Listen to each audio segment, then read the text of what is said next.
अगर वो 2,75,00,000 लोगों को नौकरी देगा, भारत के सरकार में, भारत की सरकार में 30 लाख लोग काम करते। कितना? 30 लाख। तेजस्वी बोल रहा है कि 2,75,00,000 घर जो है उनको सबको नौकरी दूंगा। अब आप सोचिए, बिहार की जनता, सीमांचल की जनता इतनी भोली नहीं है कि तुम आकर लंबा छोड़ दो और वो कबूल कर ले। अच्छा, आपको मालूम, अगर चलिए मान लिए कोई यहां से उठ के बोलेगा वो इसी तुम्हारे को क्या तकलीफ हो रही है, देगा वो। अच्छा, देगा ना, कितना पैसा लगेगा? अभी अगर वो 2,75,00,000 लोगों को नौकरी देगा तो कम से कम 25,000 तो देना पड़ेगा ना, 25,000। अब तुम उसका हिसाब कर लो, उसके लिए पैसा पड़ेगा 8,28,000 करोड़ रुपए। 8,28,000 करोड़ रुपए। पूरा बिहार सरकार का बजट कितना है सालाना? 2 लाख करोड़ का। ये कहां से लाएंगे बाबा तुम 6 लाख? पैसा तो झाड़ पे नहीं उगता ना। तो तेजस्वी बोलेगा वो ऐसी भड़काऊ भाषण देता है, वोट काटने है तुम्हारा, इस पर भरोसा मत करो।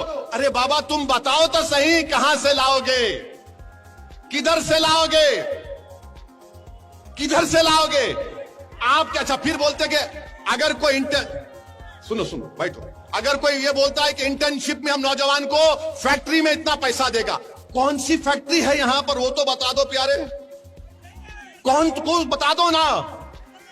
कुछ नहीं है मगर आकर बोल दिए। अच्छा, आप ये बताइए, वक्फ का कानून पार्लियामेंट में बनता है ना, देश के लिए बना पार्लियामेंट में, बिहार सरकार ने तो नहीं बनाया। अगर बिहार सरकार बनाती तो दूसरी सरकार आके खत्म कर देती। मैं कह रहा हूं कि वक्फ का कानून काला कानून है। ये कह रहे हैं कि हम आएंगे तो कानून को बंद कर देंगे। कैसा बंद करेंगे? अरे पूरे देश का बना हुआ है बाबा। अगर तुझे नहीं मालूम तो कोई वकील को बिठाकर सुन ले, समझ ले, उसके बाद कुछ बोल दे, और फिर आप इस तरह की बात करके चले जाते हैं। मेरे अजीज दोस्तों और बुजुर्गों, मैं आपको बता रहा हूं, मैं ठाकुरगंज की जनता को पैगाम दे रहा हूं, आप मेरी बात को गौर से सुनिए। तेजस्वी यादव के बगल में बैठकर वीआईपी पार्टी के हमारे मुकेश भाई को मैं सलाम करता हूं। उन्होंने अपनी समाज के इत्तेहाद पर पूरा भरोसा करके कहा कि मल्ला समाज तेजस्वी के साथ है। अगर हमको सत्ता मिलेगी तो मल्ला समाज पूरे बिहार में 3% उप मुख्यमंत्री मैं बनूंगा। वीआईपी ने कहा कि मल्ला का बेटा उप मुख्यमंत्री बनेगा, और जो 17% अल्पसंख्यक समाज बिहार में है वो क्या करेगा? दरी बिछाएगा। तुम दरी बिछाओगे या मुख्यमंत्री बनोगे? हाथ उठाकर जवाब दो। तुम मुख्यमंत्री बनना चाहोगे? अरे जोर से बोलो कि मुख्यमंत्री बनेंगे। जब मुख्यमंत्री बनने का दावा कर रहे तो याद रखो मेरी इस बात को, अगर मल्ला का बेटा उप मुख्यमंत्री बनेगा तो मोहम्मद का बेटा भी प्रधानमंत्री या फिर मुख्यमंत्री बनेगा इंशाअल्लाह ताला।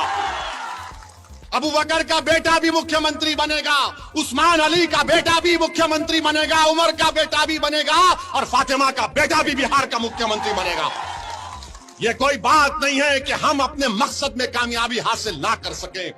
अपने ख्वाब देखो, याद रखो, तुम जितने ख्वाब देखोगे और अल्लाह की जात पर भरोसा करोगे और जुस्तजू करोगे हक के रास्ते में, तो जिस तरह तुम जुस्तजू करोगे रास्ते आराम से साफ होते जाएंगे। मगर अगर तुम पहले से ही सोच लोगे ये क्या बात कर रहा है, मेरे भाई ये होने वाली चीज है इंशाअल्लाह ताला, तो आप तैयार है अपना